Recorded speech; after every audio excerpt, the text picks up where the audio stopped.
ചേർത്തല കാർത്യായനി ദേവീക്ഷേത്രത്തിൽ ദേവി ഭാഗവത നവാഹയജ്ഞത്തിനും നവരാത്രി ആഘോഷങ്ങൾക്കും ഭക്തിനിർഭരമായ തുടക്കം. Cherthala SNDP union മുൻ സെക്രട്ടറിയും വെളിയിൽ ഗ്രൂപ്പ് ചെയർമാനുമായ VN ബാബു ഭദ്രദീപം തെളിച്ചതോടെയാണ് ചടങ്ങുകൾ ആരംഭിച്ചത്.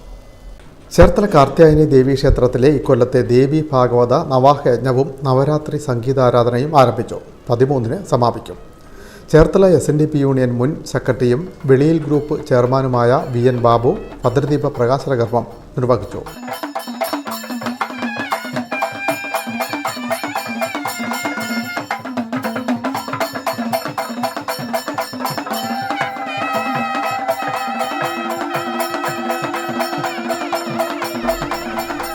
Municipal chairperson Shirley Bhargavan, vice chairman TS Ajayakumar, sub group officer Lekha R Nair, ഉപദേശക സമിതി president G Ajikumar, secretary EK Sinilkumar, vice president D Salji, നവാഹ committee convener Muraleedharan Nair, M Mohanan Nair Madhavam തുടങ്ങിയവർ സന്നിഹിതരായിരുന്നു.